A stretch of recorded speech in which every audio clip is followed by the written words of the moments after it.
Present. Stephen Kroll. Tika Hartman, absent. Eleanor Burke, absent. Gail Vitale, absent.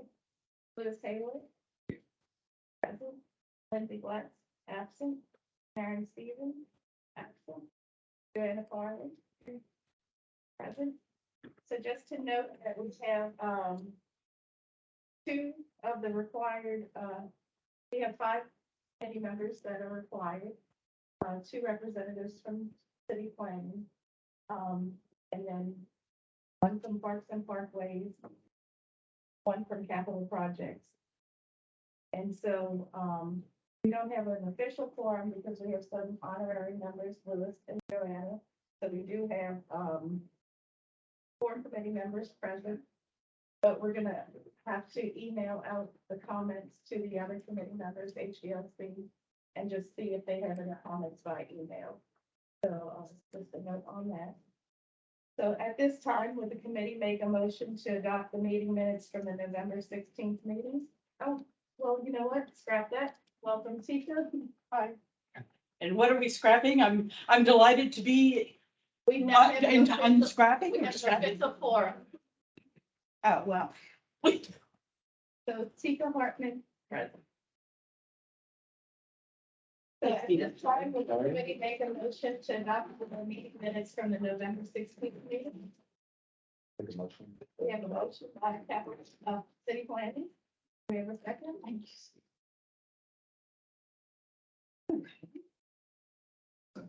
We have a second by DPW. All in favor? All opposed, and the motion passes. Now would the committee make a motion to adopt the 2023 DAC meeting calendar?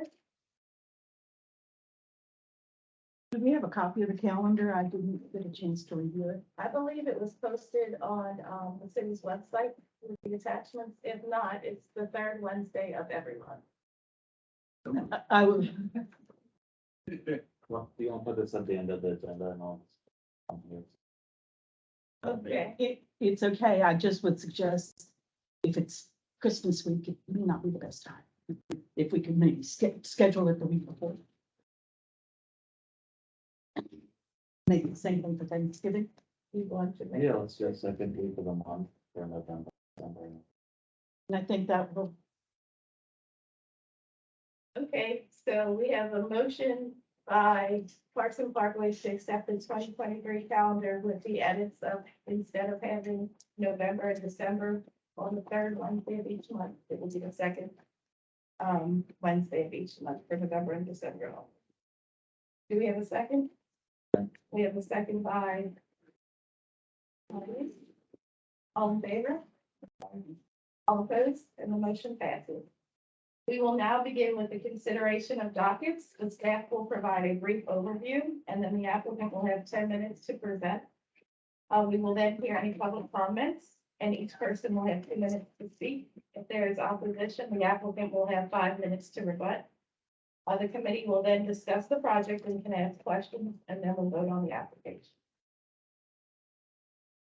So the third item on today's agenda is the consideration of design review 5622.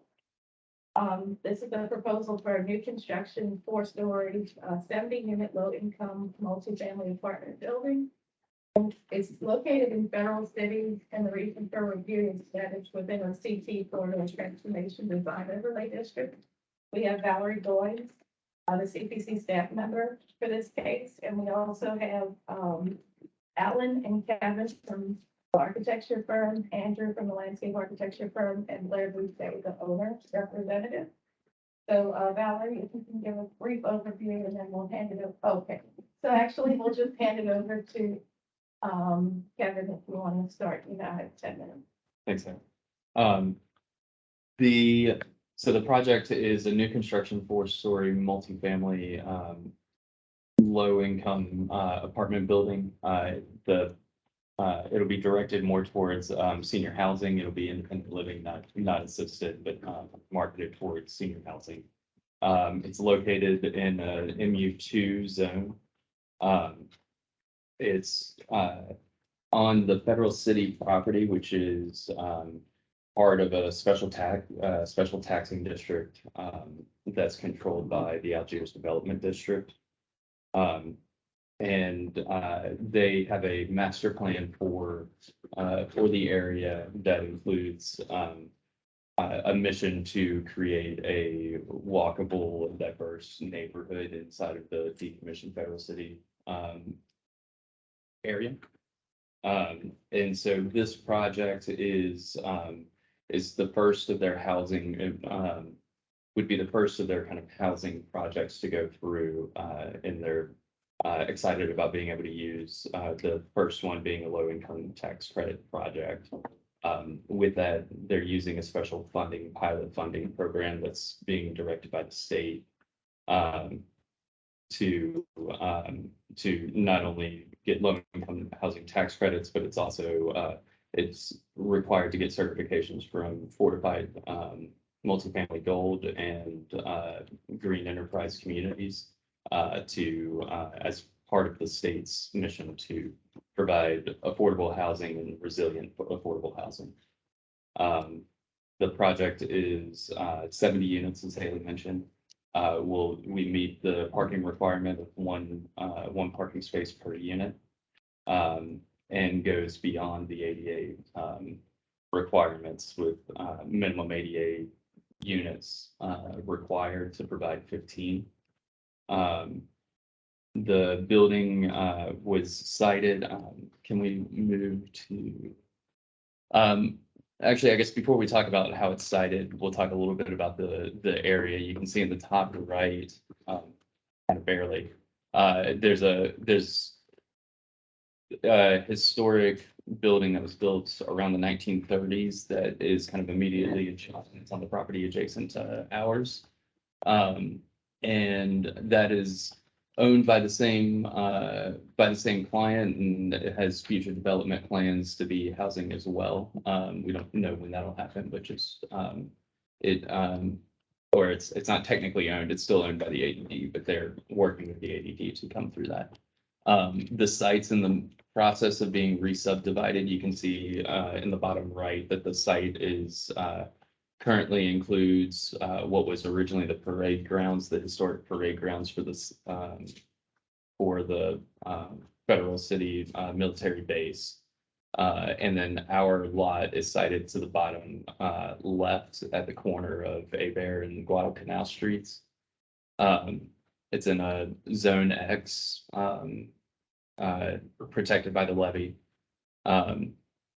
And the way that we have cited the project, I think, slide.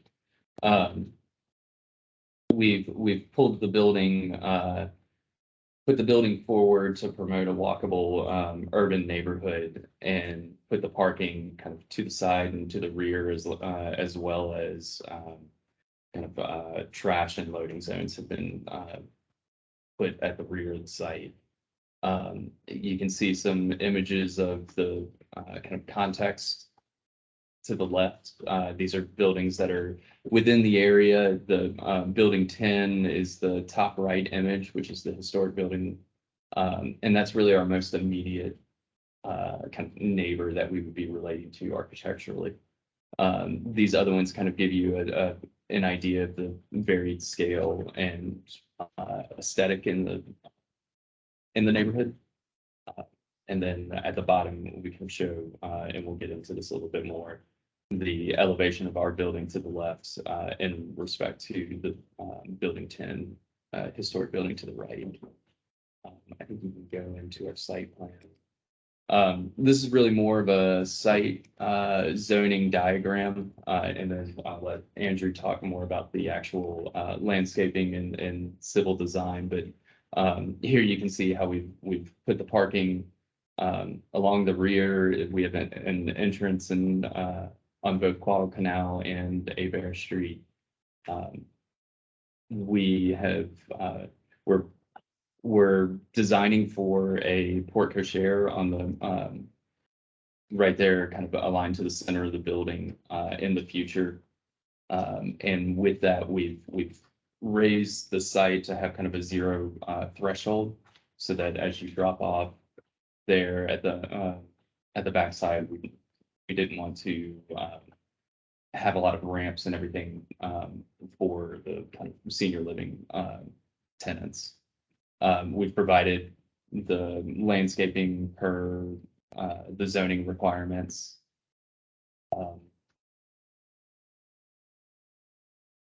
Alan, what am I missing on the site plan? Parking is all permeable, including the ADA spaces.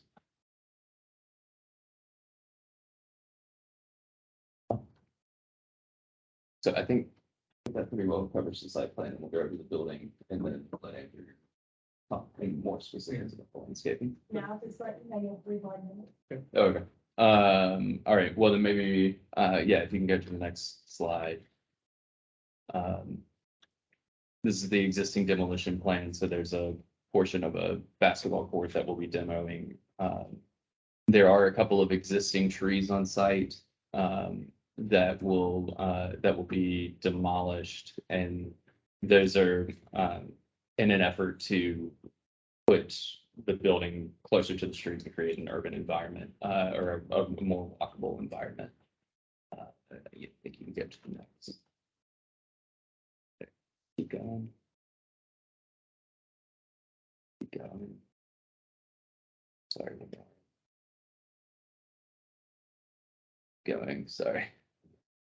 I think you can skip this. We'll just go to the building elevations.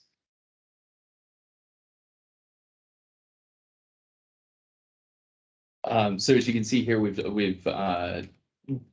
divided, we've taken kind of, the windows, aligned them vertically and kind of ganged them together to create a rhythm that's, similar in size and scale to the building next door.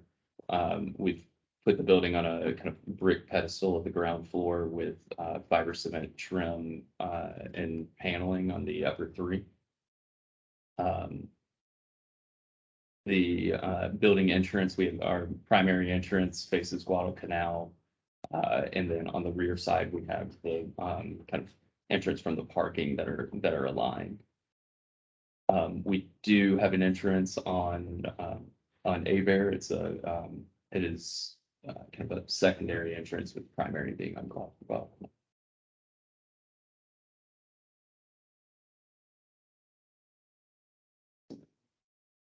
You can see it has a sort of clearly defined center entry.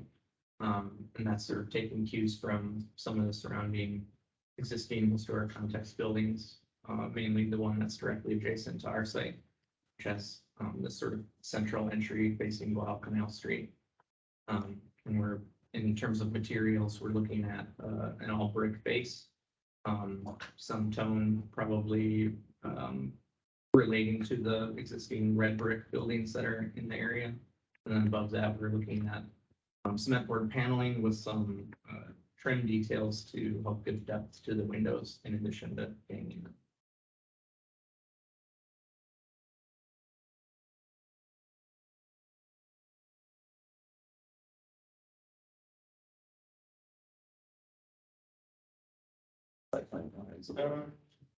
I mean, I guess from like a planning and site plan perspective, you kind of covered that layout of the parking, or they're all permeable. We may even make all the ADA spaces permeable as well, out of interlocking unit paver. Once we start layering in our stormwater management design. But from a planting perspective, all native plants, trying to minimize the use of lawn grass, so on the planting plan, you'll see kind of just against the walkways, there's a small strip of lawn grass, and then the plantings beyond are going to be seeded with a mixture of native grasses and wildflowers. And that will probably be graded to be detention areas that will receive the runoff from the downspouts of the building that will then get routed to the sub base of the papers. We have street trees as required by code. I think we're using an oak on Guadalcanal since there aren't overhead power lines. Now we're using Ulma salata. That's right. Winged elm and Magnolia virginiana on Abear. So we're open to recommendations in that regard. Do you have any? But preferably would like to get a large tree on Guadalcanal that's a 40-foot per linear foot number, since we don't have those power lines. That does conclude your time, but if the committee has any questions, that's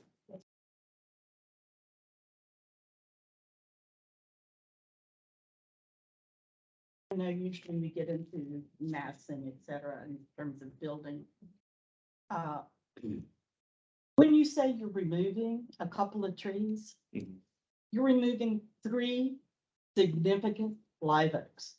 A 36-inch, a 30-inch, and a 28-inch.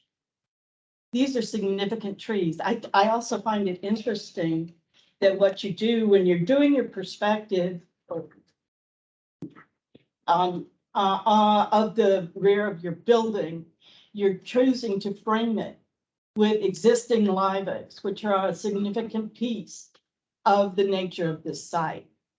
And I realize that you have site constraints and what you're trying to achieve.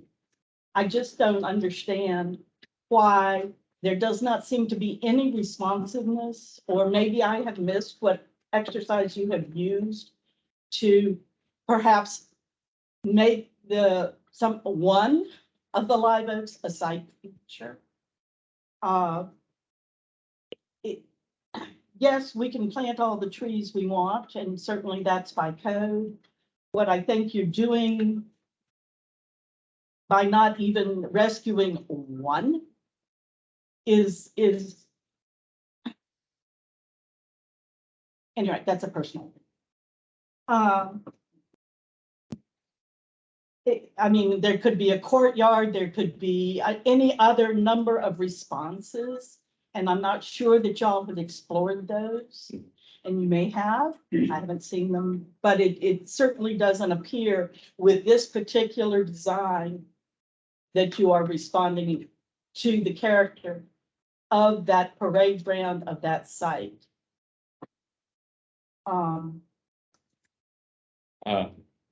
We did, we did look at, ways to preserve the trees. What we found was that in order to preserve them, we had to move the building, kind of push the building back on the site, which meant that we were going to have to provide the parking to the front, which felt, counter to the walkable environment that the neighborhood was looking for, that the Algiers Development District was looking for. The parade ground to the north, like I said, they have a master plan. The parade ground to the north is intended to remain in open area, right? It would remain a field. The same ownership also would be in control of the building 4, which is a little bit further up Abear Street, which has all live oaks on that side of the tree as well, or side opposite of the parade ground.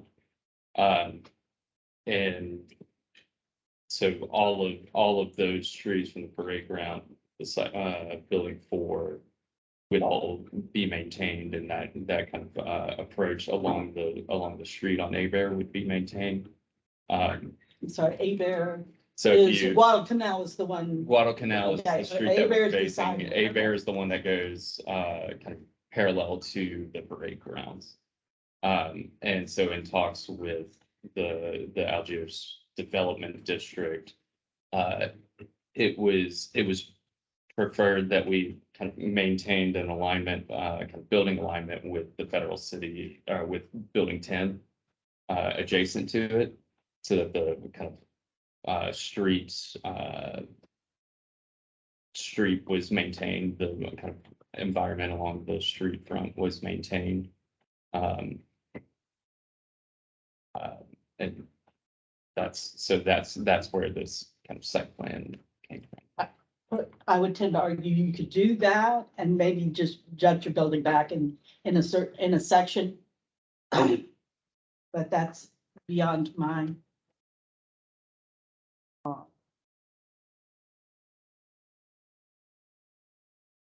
purview.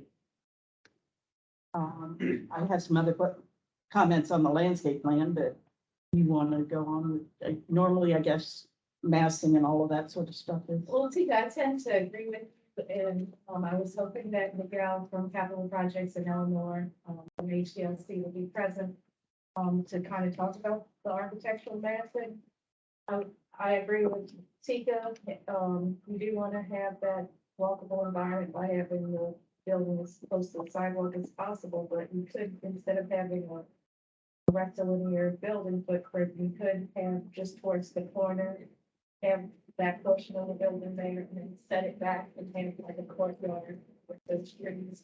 That could be a very nice entry into your site where you could have, working ramping and, you know, the deck area for people to sit under. And if you consider like your target audience, seniors, this one would be. As I visit people in assisted living facilities, that main entry is where a lot of people congregate and, as they sit there and wait for visitors. So this could be a really nice courtyard area with those two trees. Just by pushing that section of the building back. And then also, like I know we had spoken about parking, so if you wanted to just shift the building footprint back in that corner section, you can get a driveway through and avoid the live oak to the north. And then just kind of, that would be your curb cut. But you just reconfigure the footprint of the building to provide those additional parking spaces, if that makes sense.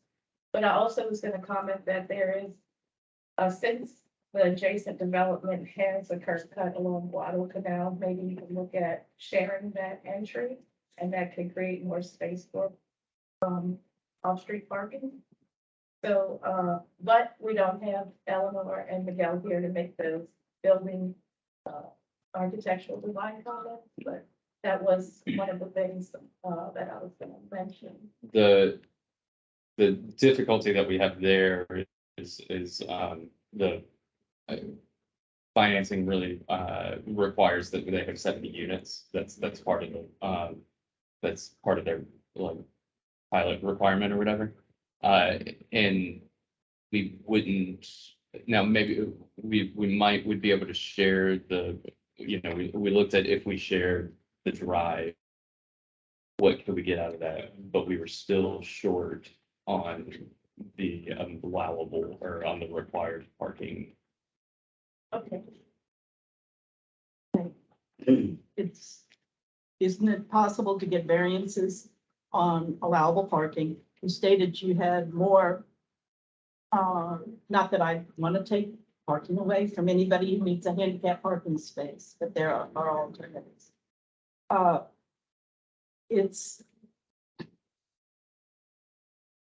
sorry, I lost it. Well, we, absent of having kind of Miguel and, Eleanor here to kind of discuss that more, and we can send this to them and get their comments by email. I think our comments are noted. And we don't want to hold up their project at all because they are on an accelerated financing, schedule. So we'll see what we can do to work with y'all to make sure that this project can goes on that timeline. Right. But- If there's a possibility, and these are big moves, if there's something that we can, you know, if it's an option, if it's between asking us to come back or having some sort of conditional condition put on the permit that we work with y'all to receive approval or something like that, if that could be considered. Ultimately, so the DAC's advice is to Bob as the executive director of city planning, and, so Stephen. When we do the approval, Stephen will talk with Bob and we'll see what guidance we ultimately have for you, but thank you for the comments and we'll look at it, as a team and see where we go from there. I would just add that, I mean, I think your point about the building being, so the sidewalk, as that creates a wonderful pedestrian realm, but so do trees. And I would wonder if there is a way to reduce the parking requirements. I don't know if your parking requirement is through the pilot program. No, Through the CZO. well, the housing commission is the LHC is going to require one ADA unit or one ADA parking space per ADA unit. Right, But but one per. each one seven- per unit It's- is that's a requirement of the city. Right. And I would argue for like a low income senior affordable housing. But perhaps there's something to explore there. Wonder. I just would, just not to be the dead horse.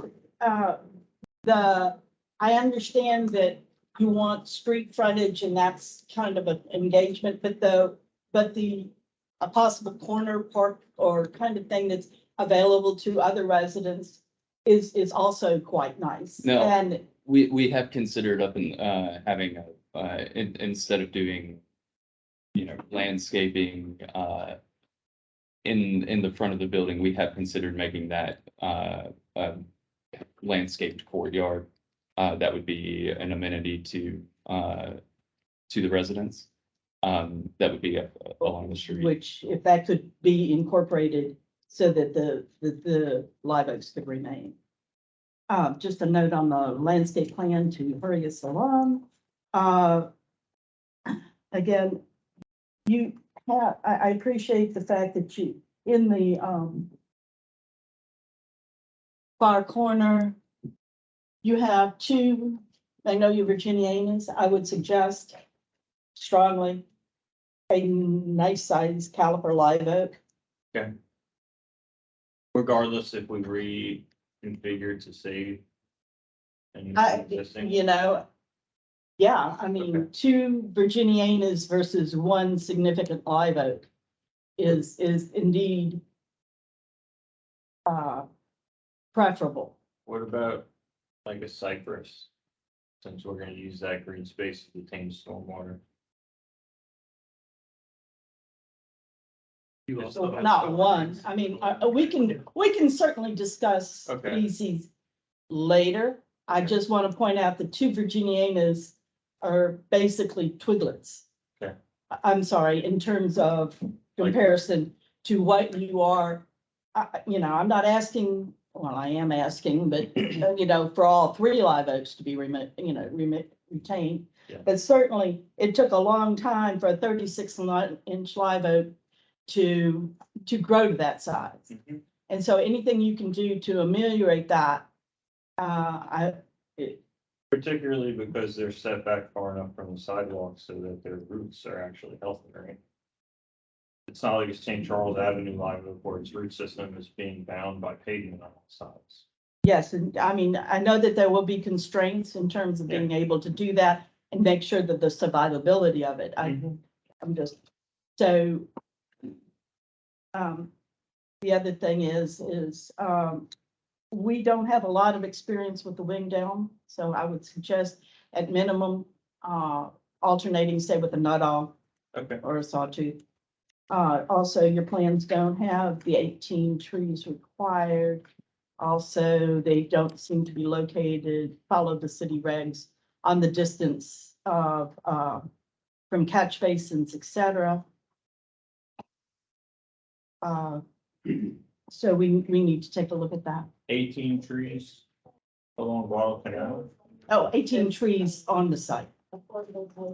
based on, Frontage, 165 plus 380 is 545, divided by 30 is roughly 18 trees. on site. No, on the right of way. Oh, okay. Okay, also your plans seem to have your trees planted in Neverland. I'm not sure if that's concrete, if you're doing tree wells, It's an existing, strip of grass. but it has no grass Well, shown on the plan. We put grass hatch where we're adding to. And remove the I, pavement, yeah, and then but also- go ahead and show it. You can show it's existing. Okay, Because other than that, it's like. And we don't know what's when you're constructing. Mhm. So you need to make sure that there's, all of that is repaired. Yeah. And shown. Yeah. Also, just out of curiosity, do you have a maintenance plan for your wildflowers? I love wildflowers. I think they're fabulous. I would say that the maintenance of that sort of landscape. Yeah. Is tricky at best. Mhm. And not often carried through by the property owner. Yeah, so the strategy is gonna be to kind of make it a mixture of grasses and wildflowers.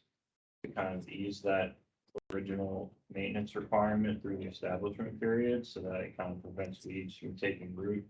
Because the grasses will occupy that space more so. But, overall, yes, we're gonna give the O and M as part of our like final set of CDs, which is required by the stormwater management plan anyway. Right? At least it says it is in the documents of the city. I defer to Stephen. Yeah. Yeah.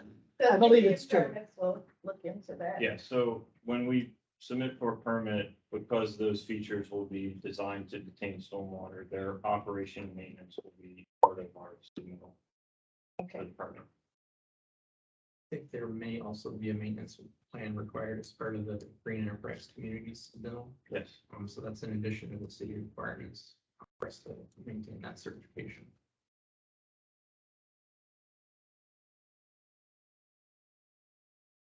And, is there any further committee discussion? I would just add that I think the CBO says something about being within 600 feet of a transit stop to reduce your parking, and I don't think they, that, but it is like 2 blocks away from. So it's not terrible transit access.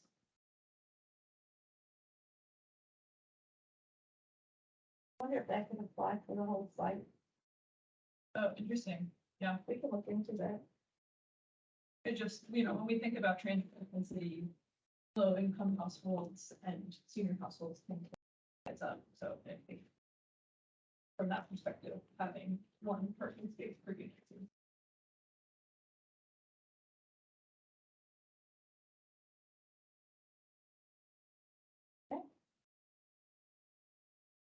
So I'll make a motion to approve with the recommendations, essentially that you respond to the comments made here. So I think number one is tree preservation. Due to the proximity to transit and or the AMI levels served, there may be a possibility for a reduction in the parking requirement without getting a variance, which may free up space to preserve trees. Here we also mentioned possibly revising curb cut locations and or sharing driveways, so I would explore that. And I think that captures it, but yeah, I think generally the sentiment was do what you can to preserve the trees and explore that, and I think especially given that you're targeting, the AMI levels you're targeting, there may be built-in zoning mechanisms for reduction in parking requirements. So we'll talk that through with you, but it's something to consider.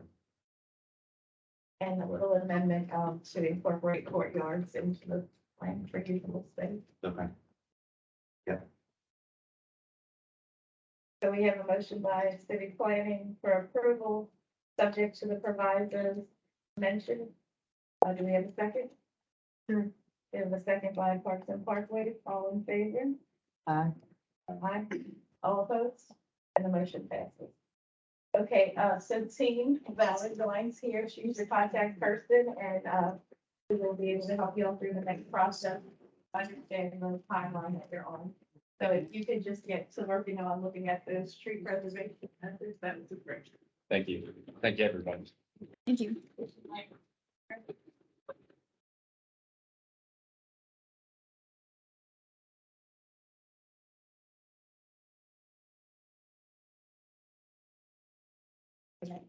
And when you keep on there, it's like, Yeah. And it was great. And I was just. Yes, we are not meeting the height. We're below the height. I didn't know if we could comment on that. Yeah. Yeah, I did. I'm sorry, I didn't have a lot of time to read the document. I believe This it's, was, 75 feet. Huh? It's 8 stories, 75 feet in the MU2, and we're at 4 stories and 48 feet. So we're well below. I guess what I was wondering is maybe Okay. staggering, Otherwise, it doesn't seem like. just a thought. from a building massing standpoint, or Yeah, if, maybe, where you have, and then you can make some of your, taking some of the units. it's putting- taking some of that space and maybe go up a little bit or something and make it kind of. I'm not an architect. Yeah, no, I see what That you're saying. requires Yes, a different construction. yeah, it's Okay, Yeah. well, I told you, Yeah. my goal is to what's best for the city, Mhm. so, okay, Okay, thank you. thank you, appreciate it. Yeah. I know when I was with our service. they were like, And I was gonna call them. All righty. Give me a sign you. Are y'all with Made Design? Yes. Hi, I'm Pam at City Planning. Hi, Haley. I'm Dave Merlin. This is Amy Garrett. Hi, David and Amy. Okay, so the fourth item on today's agenda is the consideration of Design Review 5822. This is the proposal for a renovation of an existing restaurant in a CPC Character Preservation Corridor Design Overlay District. I believe that y'all worked with HDLC for demolition, is that correct? Are you demolishing more than 25% of the front? No. side? Okay, so this does not require HDLC approval. So they are coming to JC for comments on both design and site. Brennan is the CPC staff member assigned to this case, and they also have David and Amy to present on behalf of the applicant. Brennan will give a brief overview, and then you all will have 10 minutes to present. Sure, this project is located at 5538 Magazine, that's the corner of Magazine and Joseph Street, adjacent to the Whole Foods. This is the site of the former Lon's Flying Burrito, I believe. The applicant proposing an interior renovation of the ground floor, I believe keeping a restaurant in that space with minor exterior modifications. It's located in an H2B1 historic urban district. Minor exterior modifications or proposals include replacing the porthole windows with new rectangular storefront windows, as well as, and I was kind of confused on this, potentially replacing the wooden awning, but I think it sounds like you're still on the fence there, which will We can talk about, yeah. But otherwise, this is no expansion or reduction in the footprint of the building, Correct. so, much of the regulation doesn't trigger from my understanding, so. Okay, thank Take it away. you. Okay. You all have 10 minutes. Okay, so let's start with the windows. Maybe if we could go to the elevations, the existing and the proposed, oh, okay, it's, keep going down a little bit. I think we have. Keep going. Yeah, somewhere around there. So as you can see, so this was the former Juan's Flying Burrito, and I think before that it was Slice, and it's been a number of restaurants over the years. So the proposal is to keep the occupancy the same. They're on the ground floor level, at the two primary elevations, there are these existing round porthole windows, which we believe are not original to the building based off of historic language on other buildings in the area. So we're proposing to remove those windows and replace them in kind with a wood storefront window, more speaking to the vernacular and the architectural language throughout that area. And this would be on the elevation facing Magazine Street. And then if you go down one page, it'll also be on the elevation facing Joseph Street. So I think there's 6 in total. As far as the canopy goes, so we have 2 different options that we'd like to discuss with you. One would be to retain the existing awning, the existing posts, and simply repaint it and also repair it in place. The other option, which the owner is leaning more towards, is removing the roofing material and the decking of that awning, keeping the structure, and replacing it with a fabric awning, which is more in line with the branding of medium rare in other locations. But again, that is something that we'd like to discuss today. And then I think the other two minor modifications are adding a blade sign along the corner of the two primary elevations. And we are following the zoning requirements for calculations of that sign. And then also adding some exterior wall sconces to the two primary elevations. But again, we're not expanding the footprint in any way. This is mainly an interior renovation. The rear of the property does have an outdoor fenced-in area with an accessible ramp and stairs, and those are intended to be retained and only repaired as necessary. Any question? Okay, well, thank you for pointing out that the round windows, you believe that they weren't historic. Originally part of that construction.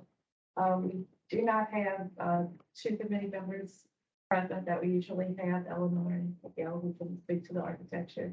So we will, I already spoke with Brennan, we'll pass that through to make sure that they're okay with all of these. We'll get their comments by email. But, if there's any of the committee members here who have any comments? I think my vote would be to keep the awning as is. Maybe that's just preference for what exists, but. Just to make sure one, the two options, one is to retain the existing structure and just change the roof material from to fabric, right? We're not proposing demoing any of the structure, just the roof material. What was the original roof material? Well, right now it's, it looks like it's asphalt shingles. I think in the presentation, we might have around the Sanborn maps, it looks like there's an old image from when, well, I think it's towards the top of the presentation. Yeah, to the right-hand side, it's a little hard to see. The image to the right, that was when Whole Foods was a streetcar barn, so it's a little hard to tell. It's at the very top right. It's a pretty pixelated historic photo. Yeah, that one right there. To the top right. Number 4, yeah. The posts were not original. It looked like it was originally cantilevered. But to reiterate what David was saying, the two options would be to leave it as is and just do some painting and repairing in place.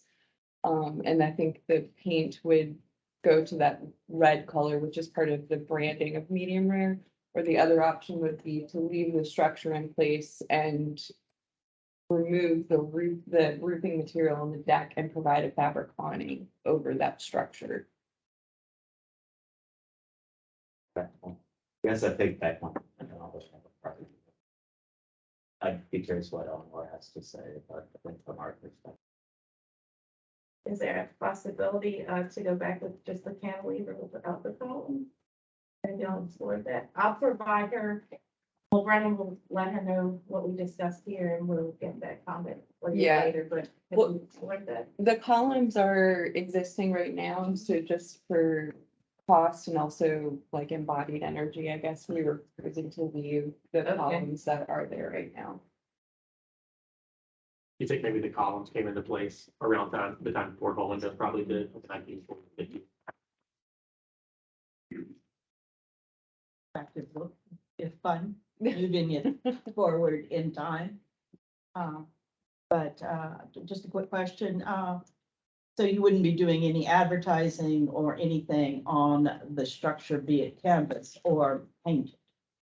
Correct. So the blade sign, is that shown on your drawings that you submitted to? Yes, that is, I think it's the 3rd page in the stuff right there. Mhm. There is an existing blade sign that we would be replacing this one. Right, the wands on the corner there. Is the one sign at the same height as this one? it seems tall in elevation, but maybe it's just, I think the wand sign, might be a little bit lower, but we did look at the CZO to make sure that we had the right square inches. but in terms of the total height, it's kind of reaching into that. I second think floor. wands is a little bit more square and this is more rectangular, vertically. Just out of curiosity, would they need to come to, a PAC for encroachment for the side? I think, And also the stairs and everything, since they're doing so much. I mean, my guess would be no, because a lot of these encroachments are existing and it's sort of, so the historic condition generally doesn't require a lease through real estate. But I think that's kind of the question, is that any use of kind of the city airspace over the sidewalk may require a lease or some other sort of arrangement that's Right. administered For by the the air, Department right. of Property. Yeah, that's a really good point about the awning, even though it's. I mean, Well, The the awning cyan less, awning. probably less so in my estimation, but when you start building and changing the signage, Yeah. you know, In my assumption, my understanding is that they're kind of just looking at It's the curious. airspace, so if you've got the sign over the airspace that's all kind of already used. Mhm. It's not like you're adding to the city airspace, but I don't know, that's a question. I think we probably have an image of the existing ones signage. If you go to the first page, we might be able to see it if they haven't taken it down. It's on the primary. It looks like they took it down, but that's obviously where the pole is for it. So we would be raising up that existing pole, to probably around the sill height of the second floor windows. To match, actually, I'm sorry, to match the pole height of the other signage that is there for the second floor commercial tenant. is there handicapped access? I'm sorry, I On the apologize. rear of the building, there's an existing ramp. And that's what you're planning on using? Yes, Okay. yes. They're just saying that they can't see. Then, yeah, and we'll let safety finance. Yeah. Definitely strange, but looking at kind of where the height is for the other. Actually, I think it is one of those things that reads a little bit taller and.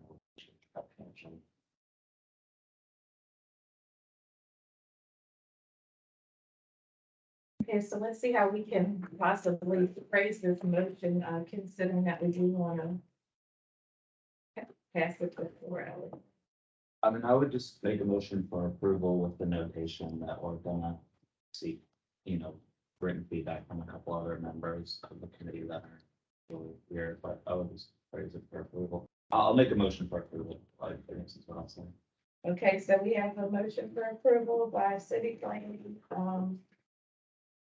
with the note that we are gonna get written feedback from, absent committee members. Do we have a second? A second by DPW, all in favor? All of those? And the motion passes. Okay. Thank you for your time. this Yeah. morning. Yes. Appreciate it. And, it was Eleanor and who was the other person? So Eleanor is with HDLC Right. and Miguel is with Capital Project. Yeah, okay, I just wanted to take it over. Okay, thank you. Thanks, thanks. you, Steve. Stay warm this weekend. You know what, yeah. I can't promise anything. No. Thank you. Run your water.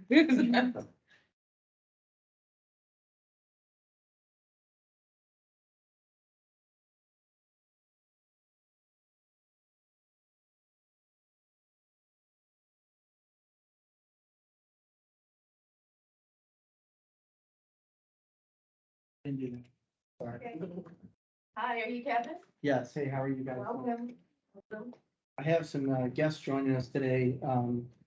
So we have Garrett, who is just graduated from Ruston University, and he's an emerging professional now in our office. Okay. And I have Piper here, who's from Cabrini High School. She has the day off today, so she wanted to learn what it was like to be an architect. And so my job is to convince her not to go into architecture. Welcome, Piper. Welcome, Garrett. Welcome, Kevin. How you guys Okay, doing?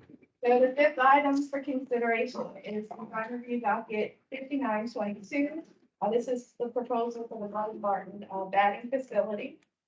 So this is a recreational facility ancillary to a secondary educational facility. The reason that we're looking at it is because the site has over 100 feet of frontage and an EC overlay. We have Bria as the CTC staff member to give a brief overview, and then you all will have 10 minutes to present. Sign 5922 is for Golden Martin Bank facility. And you say it's a recreation facility is ancillary to a secondary education facility on the site of over 100 feet of purchase from the EC and district. Presently, an outdoor bank facility is in place for the proposed project. The applicants requesting to construct an indoor bank facility that would accommodate up to 3 students at a time. Located in SRS suburban Cincinnati residential district, the site is surrounded by the school as the principal development and neighborhood residences. Pretty much it. Okay, do you want to, would you mind going over the feedback that you had given them about the circulation? Yes, the staff's review of the provided plans, there were 2 areas of concern. Proposed development includes pedestrian friendly walkways within a blue enclosure. However, the site fails to address pedestrian mobility at the intersection of Utility Boulevard and Mansfield Street. Staff therefore encourage development of a corner frontage in accordance with other educational institutions that are also located along the corner. Such additions, the continuation of the existing sidewalk. Landscaping or signage that accentuate the corner. And the second level of interest for staff, that the curb cut in the sidewalk nearest the site not separate pedestrian and all circulation, as the sidewalk does not provide a defined, visible, and identified. Sitting ahead at that Vanderbilt Street tangent to the park. This was communicated to the applicant, and after receiving communication, the applicant stated that after receiving bids for the project, they are in the engineering value engineering scope of work. The 88 improvements presented at the point for the phase 8 and review a limited project. They said that the existing curb cut is like terminations, parts for is, and they are only looking to the site existing within the property. Thank you, Bria. All right, Kevin and Garrett, you now have 10 minutes. We go back to the first slide, just real quick. And I'm allowed to stand up, correct? Yes, of course. Just let me know. Did you have the whole submittal? You want to start at the beginning? Did you want the presentation or? do you want The site plan? whatever one that we just recently sent to you guys, which is this, has the site on it. Have you received it, Sarah? The presentation, We sent it to you last week and you said you received it. it's in there. Are you on the G drive right now?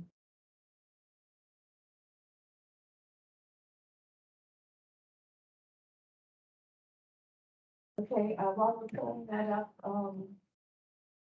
Louis, the requirement for the sidewalks, for the property owners to maintain the public sidewalk adjacent to their property line.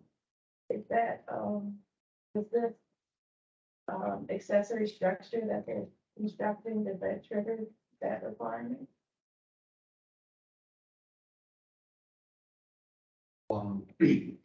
This is along Mary. Mandeville? Mandeville and Utility Boulevard. Well, I mean, my opinion is that,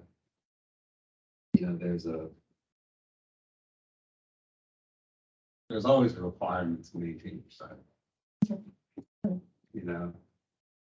As far as, as far as the enforcement of that's usually happened. Permitting and stuff that you bring your sidewalk up to a state of good repair before everything is checked off. So, know, at what point of the view that happens. You know, it's hard to say. Our direct enforcement hardly ever comes in, but it's usually done through code enforcement or safety permits when you're doing it, or through, you know, or through these types of design reviews and, zoning variants, other conditional uses, that sort of thing. So I would say that, Brother Martin certainly has a responsibility, to keep all these sidewalk facilities in good repair. It's certainly, their responsibility. And, you know, I would encourage that to be a part of this design review as well. However, this process is going to be, so. The reason why you wouldn't do this, it's difficult. Okay, well, thank you. It's probably- I would just say this. But you want to say about it being a small, because it's obviously a small building, it's a very large site, so. But, Is there any way you can zoom into the picture on the right? I see, I know you were looking at it on your map there too. Do you want me to address this now or you? Yes, I took that out of order. It was just while we were pulling up the drawing. So if you want to just give a general overview of the entire project, we'll get back to that issue. Sure. probably what you're about to say. There is an issue at the corner here where, there's an old street that came out, right? Yeah, I don't know. This sort of I a, don't know what was there at some point, but there is a curb cut that existed there at one point.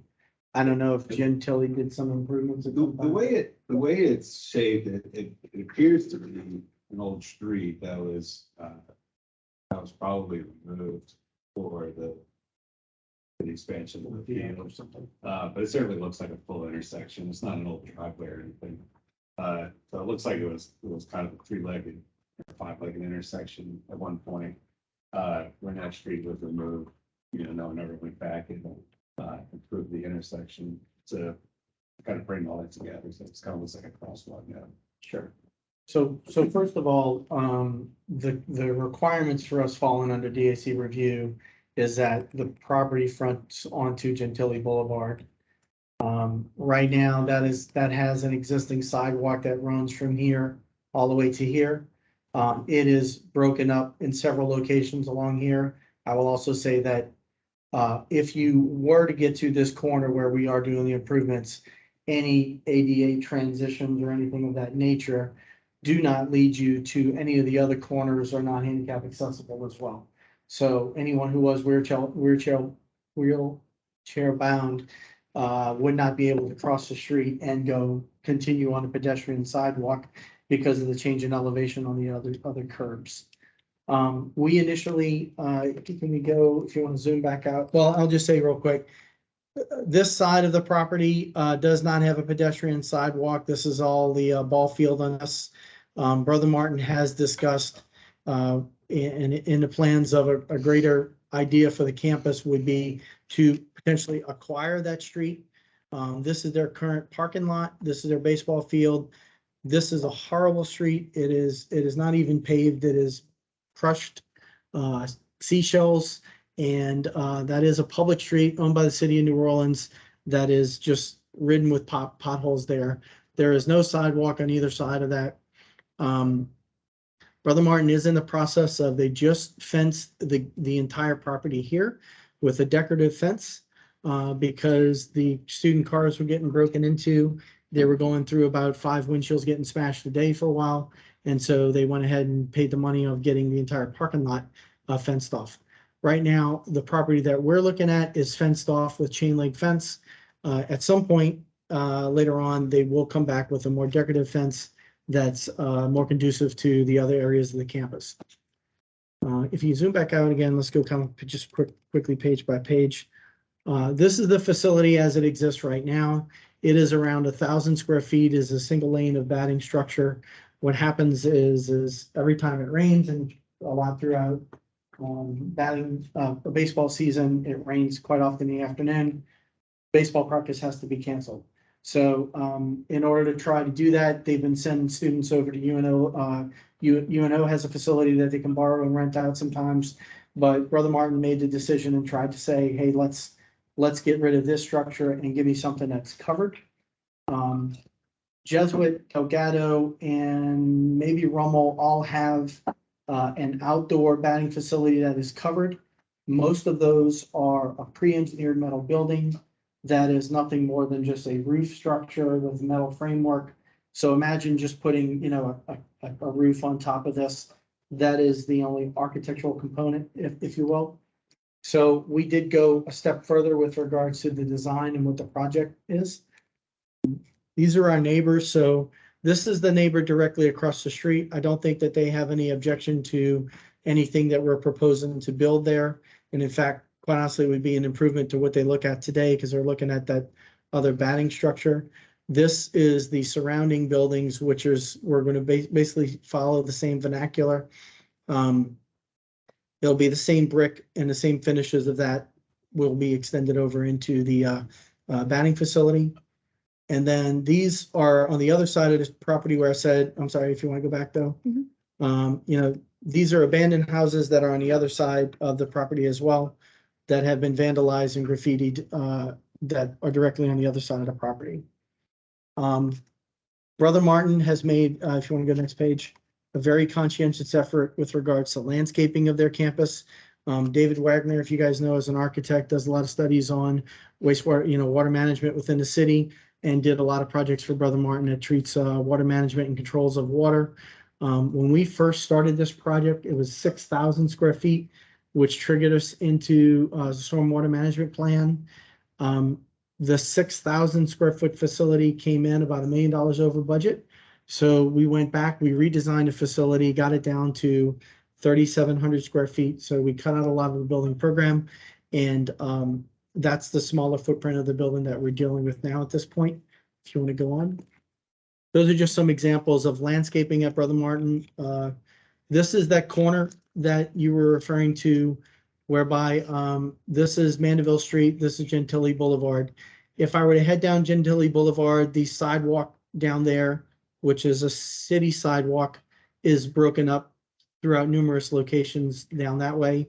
The grass for that is cut by the city, and in several locations, the grass has grown over the sidewalk.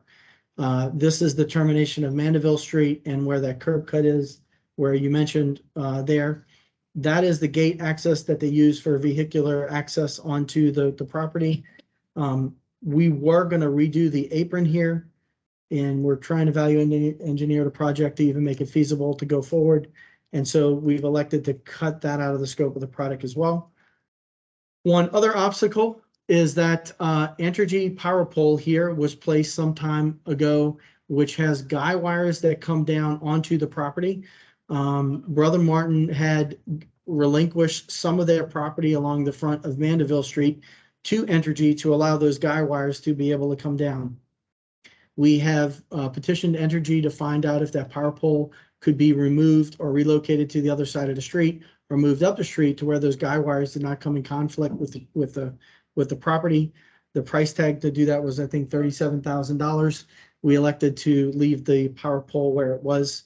So the guy wires are actually going to come down into the property and adjacent to, is that a bird? Oh, I'm sorry. I thought a bird flew in the window. The guy wires are going to come down onto the property, which are shown here. So we're taking the fence line. We're bringing the fence line back up. We are more than likely going to extend these hedges all the way over here, so it's sort of secluded away from the neighborhood. And the guy wires come down in this process right here in between the building. So we're making this like a sort of a landscape waste area for drainage that nobody's going to be able to go inside that area because of the conflict with the guy wires coming down. Keep going. This is a rendering of the facility. Again, most baseball facilities for this operation do not have any brick, any walls, any doors. It is just the pole structure with the netting system in it. I think Brother Martin has had a keen eye towards design and architecture for numerous years, and they wanted the building to fit in with their campus vernacular. So we are going with a brick facade that is the same brick that they use everywhere on their buildings, as well as a precast concrete cap. You had aluminum storefront. We have a gate mechanism on this side, and then the upper section is enclosed in a metal mesh that allows airflow through the space. We have a series of fans that transmit air through the space as well. And it is an open, unconditioned structure there. You can go to the next picture. These are just the elevations from that aspect of, again, showing you the building materials of what is brick, what is going to be the open structure and the roof. We value engineered the roof to no longer be a butterfly. It's just a single slope. All of our downspouts and everything are all caught in the catch basins, and we're redoing the civil landscaping around that as well. You can go to the next sheet. Just for your reference, this is what goes on the inside. These are examples of indoor batting lanes. It is going to be a series of 3 lanes with a netting structure that gets suspended in between them, so they can put automatic pitching machines. You can do practice batting, you can do practice pitching, and then it has some limited storage associated with it. Access to this building is from the baseball field. The location of this building is being driven by the home run fence from the baseball field, which is located here. We are meeting a 10-foot setback to the property line that bisects the property. We are also 20-foot setback off of the property line along Mandeville Street. And then our distance from here to Gentilly is probably north of 100 feet. Before you actually hit Gentilly, which in scale is probably like out over here somewhere. All of this side opens up to the track and field. And so we showed that these areas will be landscaped, and Brother Martin is implementing that hopefully as a design build project with one of our alumni for the project. I think, is that it? Is that 8 of 8? Mhm. Yeah, okay. So relative to the corner conditions on us making improvements, right now we're struggling with getting the project funded. We wanted to go through the permit process, but we're actually still in the process of negotiating that with Gibbs Construction. And we are cutting anything that's unnecessary out of the job. We were going to again pave and improve this area. There's once or twice a year that mud needs to be brought onto the baseball field, so that is an access for a dump truck to be able to get through the fence and go dump the mud and then be able to come back out. So we're gonna limit our improvements with regards to that corner. Everything basically from here on over, or everything with regards to the public sidewalk, would all maintain exactly what it has to be. Good news. I did some research while you were talking. Okay. So the city in its JRR program, which is the Katrina Recovery Program for roads, scheduled Vanderbilt Street as a full reconstruction be occurring. We say 2024, 2025. Scope of that project means that the road would be completely moved to the base, the utilities and sidewalks. I would recommend that requiring sidewalk improvement in this job because we're gonna be scoping that into project, yes. I understand that you're talking about Mandeville side. What about the Gentilly side? Because the sidewalk's in disrepair on that side as well. Yeah, so Gentilly is Brother Martin's responsibility, and it's not gonna be approved. So as far as being a city sidewalk or not, the sidewalk on State Highway, but it is a facility of the city. Portion of the maintenance of private property are, so really whatever the PC wants to say about that, our commission use for the normal things, I certainly support that. And as for the other street we mentioned, the Maroney Street, even St. Aloysius, side streets, those are all scheduled to be repaid. That program as well. You think that we're all in charge? repaving of Marigny and St. Aloysius and the side streets, that side of the field, says it's in another project, an earlier project, 2023, 2024. This would all be great news for them to hear that.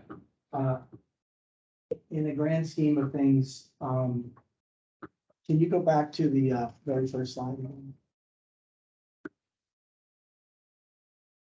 This, Yeah, can you zoom back into that picture on the right again? parts of the corner. Yeah, well, I'm saying in the grand scheme of things, there is really no need for public traffic to happen down that street right there. And then all these businesses are accessed, they do not access those this way. They would more than likely come off the Gentilly or come off the street route. At some point, Brother Martin would like to approach the city to see if we can acquire that street to become part of the property. But until that time, so be it. And it is in disrepair, and from here to there is horrible. So I appreciate your comments. Again, this building for all intents and purposes is limited to Mandeville Street. We're not making any improvements on Gentilly. And if there are things that have to be fixed to the sidewalk on Gentilly, then I would ask you guys to define what that scope is, the extent of that. Because I don't want to direct them to go fix sidewalks and then you guys don't approve what we did. Well, the way it would work is that, if it was part of, a conditional use or some kind of proviso on this, specifically, you had to have that before the building permit was issued. And it were to include Gentilly, normally it's really what's on the site plan. So I guess anything on Gentilly would probably have to be specifically mentioned to be part of the site plan. Yeah, Louis, I would say that this isn't a conditional use. We can't, unlike a zoning ordinance, we can't add requirements that don't already exist in the law. So, I mean, it may need to be a separate conversation as to what the scope of work is to fulfill the normal city code requirements that have been there, but it's not something that we add to through this approval. Well, probably what would happen is that you're gonna have to get a building permit. That building permit has to be approved by DPW. The building permit site plan has to be approved by DPW. That's just a perfunctory thing, on building permits for sidewalks and driveways. Yeah, if that included that building permit site plan, didn't include Gentilly, then it probably wouldn't be part of any review. It does not. And so we've submitted the permit already. Be aware of that. I don't know, they don't all go through me. We're in permit review now, so. Well, essentially, if it's not part of that review, then they'll just put on a note that sidewalks better. I'm confused. We're here because it does meet a requirement because of the Gentilly frontage. Is that not true? So, And I'm confused. so it is outside of the scope. So we were presented an accessory structure in an overlay district. The overlay district standards are to promote a pedestrian-friendly environment. Some of the design review standards speak to the circulation to and from the site.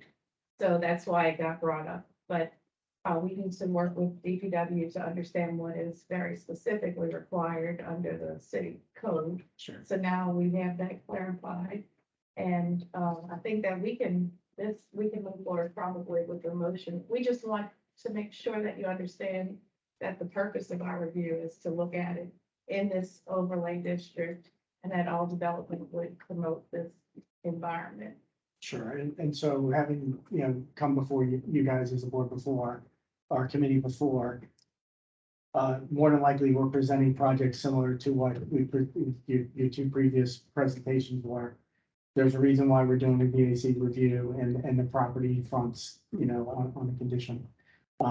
This, I think, is just sort of unique in the fact that we're We're not really on Gentilly Boulevard. I could see if this was a project that we had the frontage of the building on Gentilly Boulevard. The address is not on Gentilly. And then also, I was gonna make another point about there is really no public access to this building. The only people using this is the baseball team, which will be coming off of the baseball field. So there is only really one connection. It's access through the baseball field.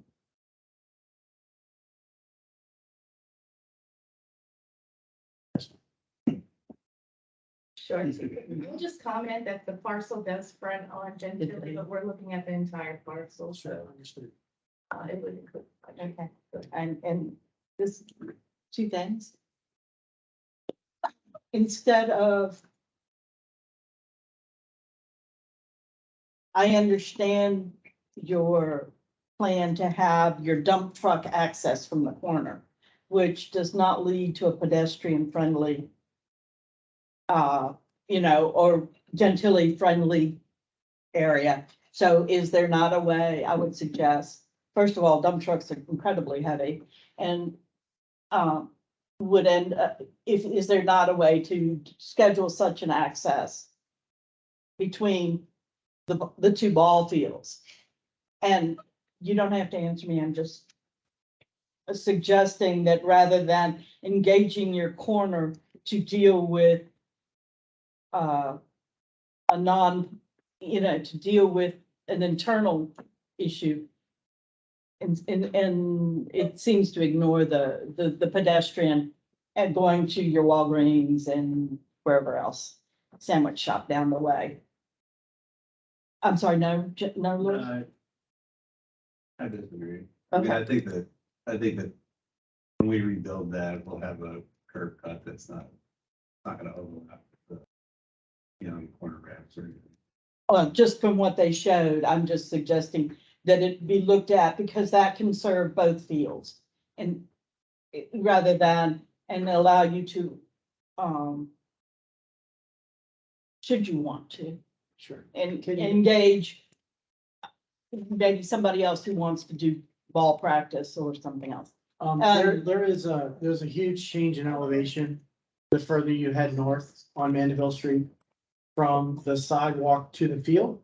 Mhm. So like typical Gentilly, you have like a 3 feet, if not a 4 foot change in elevation from the sidewalk onto the field. So if you look right here, this sidewalk, you would literally walk up, this is in a 5 foot distance horizontally. You walk up maybe about 3 feet before you hit these hedges. So understanding your concern about maybe if we brought the truck in through here, there's an incline that's gonna have to be navigated.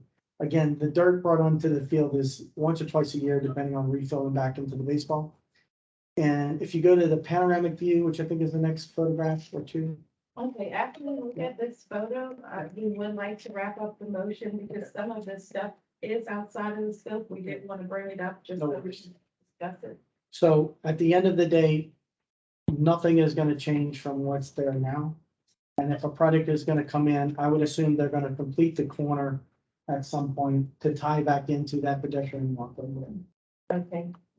Just another quick thing. I think you're mistaken.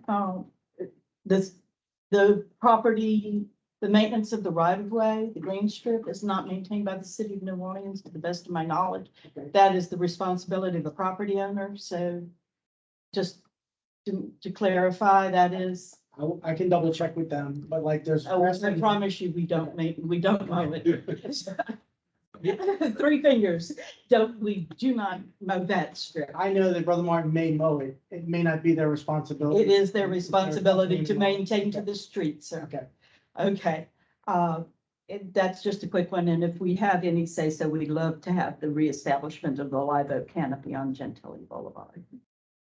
Okay, so I'll make a motion, the scope of the review is primarily the architecture and site design of the thing that is to be built. Haven't heard any concerns about the design of the batting structure. So my motion's for approval. This does not trigger landscape requirements on site or in the right of way.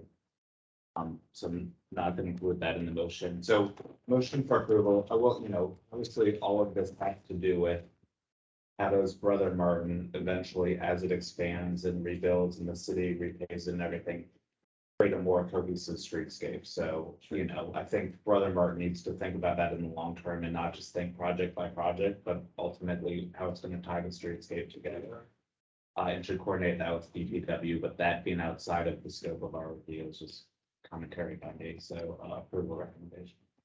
Okay, so we have a motion for approval by city planning. Do we have a second?